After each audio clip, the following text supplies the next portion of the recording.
Hello Math 30-1 and welcome to your first lesson in polynomial functions and equations. Today we're just going to overview and go over the definitions mostly of polynomials and what they are. Okay? So we're going to start off here. Polynomials always start with the degree of n. That is the degree. The biggest degree of the polynomial is your degree of the polynomial, n.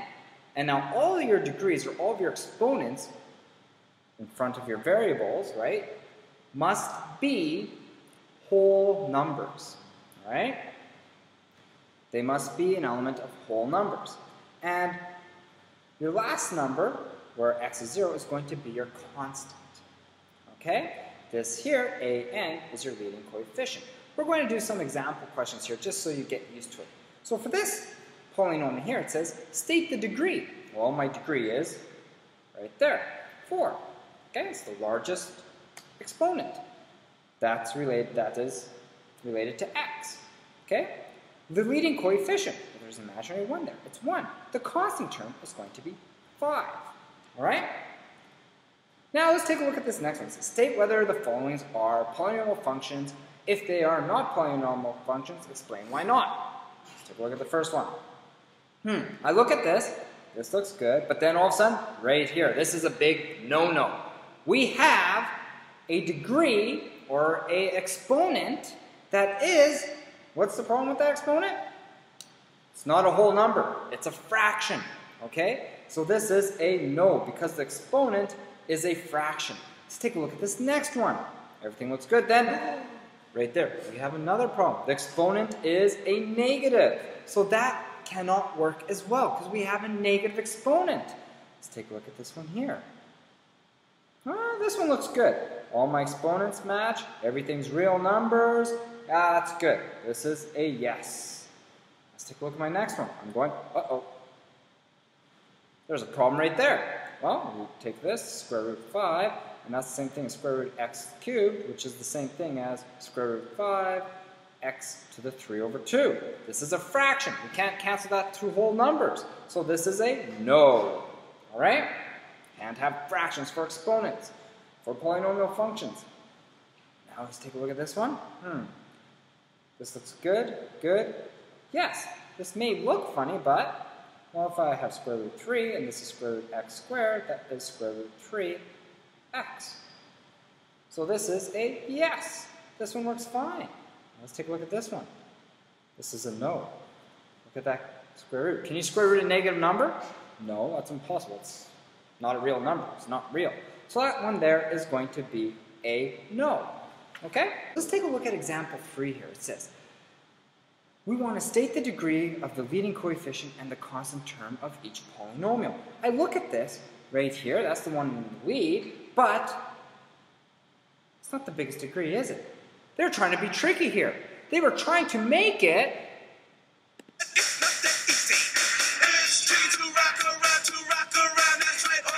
tricky.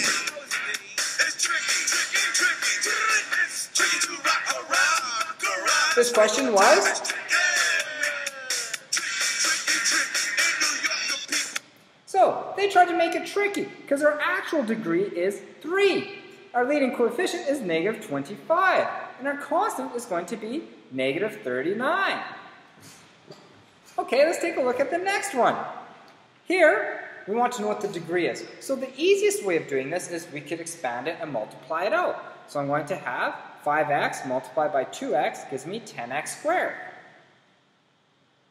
Okay? Then I'm going to go 5x, 35x, and then negative 1, negative 2x. So that gives me plus 33x. And then we have negative 7. So here, my degree is of 2. My leading coefficient is 10. And my constant is negative 7. All right? Okay, let's take a look at example number 2. It wants us to determine the degree, leading coefficient, and the constant term without expanding. Okay, verify the results by expanding and doing it. Well, I'm going to skip the verifying the results, but I'm going to do it without expanding. All right? So the first one here, we look at it. We want my degree. Well, I'm going to look at these x's, and I'm multiplying them. So that's going to mean we're adding our degrees. So this is x squared, right, multiplied by x squared, because we have another x squared here. and these are going to be multiplied. First we multiply that, so it's like x, and then x squared, which gives me a degree of 4. Okay? Let's take a look at my leading coefficient. So here, we square that, that's going to give me 9, then we have to multiply that by 2, then we have to multiply that by 5, which is going to end up giving me 90. And my constant is going to be, well, this is 1, so that's 1 multiplied by 2, then multiplied by another 1, which is going to give me a total of 2. And that's how we do that. It's so very simple to do this. You can expand this by yourself and figure out that that's exactly the same. Okay, let's take a look at this next one here. Now we're adding these equations. Before we were multiplying, now we're adding these, okay? So degree, well, I have x squared plus x squared. Well, that doesn't change my degree. My degree is still 2. Okay? Leading coefficient, all right? So this is 9. 9 multiplied by 2. And then we have to add 5, which is going to give me 23. All right? Now my constant, well, 1 squared is 1 multiplied by 2. And then we have to add 1, which is going to give me 3. And there we go. Okay? Here is example number 5. It says, explain why the polynomial function, the function of x, has a degree of 0. Well, because if I look at this, isn't it the same as px is equal to 7x to the power of 0? What is anything to the power of 0? 7 times 1. And that's it. So this is really to the power of 0. That's why. Okay? Now explain why this type of function is called a constant. Well, because if I put 7 and I have x is 500 and I put to 0, that's still 7 times 1. Because this anything to the power of 0 is 1. Let's say I have 7 and I multiply by negative 350. Okay? X is negative 350, oops, to the 0. We end up getting, that's 1, 7. Okay? Anything to the power of 0 is 1, so it's 7. That's why it's constant. It doesn't matter what my x value is, my y value is always going to be 7. Or my function is always going to equal 7. That's why it's constant. Okay? Now we're going to look at some names or classifying polynomials. First one here is if our function is only equal to c, my degree is 0. C is being my constant. And that means, what type is this? This is a constant. Okay, next one is, well, we have ax. Oh, there's 1x there. That's degree 1. And this is going to be linear. Next one here, degree 2. This is a quadratic. So these are all stuff we've seen before. So far, degree 3 is cubic. Oops. Okay, and degree 4 is going to be, you might not have heard of this one, quartic. Okay, then it says research the name of polynomials degree 5 to 10. Well, I want to help you out with this right here. So, sorry. So here we go. We have degree 5 is the same as quintic. Degree 6 is sextic. Okay? Degree 7 is septic. Degree 8 is octic. Degree 9 is nonic. And degree 10 is decic. Okay? There we go. Now, we're going to look at types of coefficients, okay? So we're going to look at these by types of coefficients. So our coefficients are very important. So right here, this is an integral. Everything's our whole numbers. This right here is going to be rational because this coefficient has a rational number. This one here is going to be real because this coefficient is real. There's also rational, but the most specific or the most general we have to go is this real. Okay? So let's take a look at this example number 7. So we want a trinomial that is quartic and an integral. Okay? So trinomial. So we have 3 terms. 1, 2, 3. And it wants to be quartic, so my biggest is going to be x to the power of 4. And it's integral. Okay, so I'm going to say plus 7x. And then I'm going to say plus 25. I could put a negative in there too. But there we go, that's integral. There's an example. Oh, it wants a px. Let's take one that's a binomial, so we want two terms, linear and real. Okay, so I'm going to have maybe the square root of 5x plus 20 there. Okay, just make up numbers. I could have said square root of anything. Now, monomial, that is quadratic and rational. Okay, so one term, oops, this is px.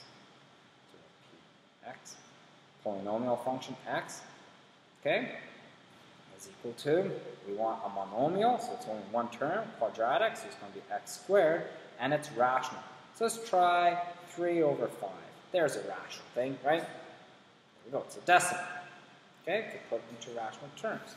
Next is we're going to evaluate unknowns in a polynomial. Okay, so here we go.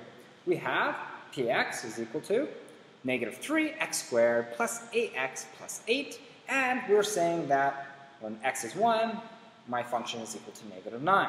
So I'm going to plug that in. So we have negative 9 is equal to 3, and we have 1, and plus a multiplied by 1 plus 8.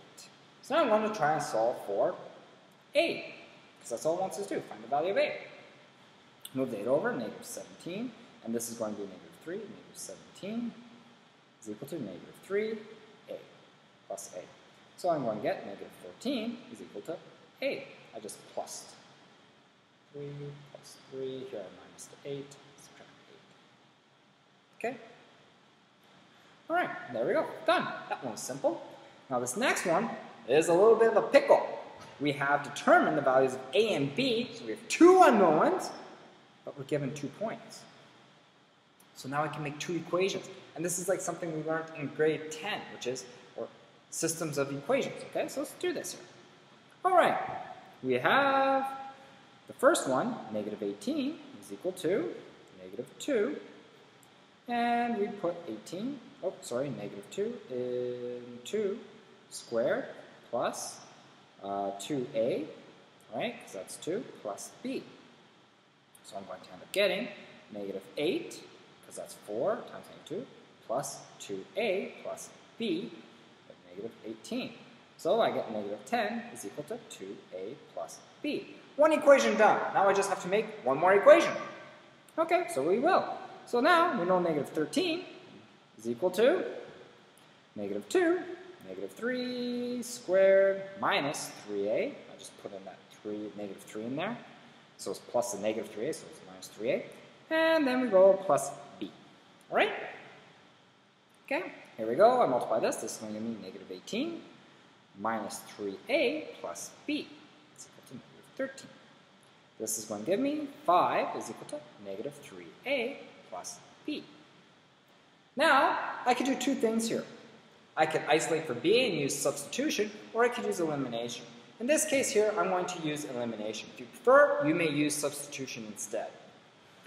So here we go. We're going to subtract 5 is equal to 3a plus b, negative 3a plus b. So if I subtract that, everything here, this and this gives me negative 15. Subtract from 2a, we subtract negative 3a, gives me 5a. And b, subtract b, gives me no b's, right? I subtract because that's a positive, these will cancel out. So we divide this by 5, divide this by 5, I get negative 3 is equal to 8. Now, I'm going to plug negative 3 back into one of these to figure out what b is. I'm going to put it into, well, this guy right here is easier. So I'm going to have negative 3 multiplied by negative 3, and then I'm going to have plus b is equal to 5. So here, I'm going to have 5 is equal to 9 plus b. Okay? So I get negative 4 is equal to b. So I get negative 3 and negative 4 for my two answers. There's one and there's the other. Hopefully you understood that. Good luck as I see you tomorrow. And if you have any questions, feel free to ask me tomorrow as we work on these together as a class.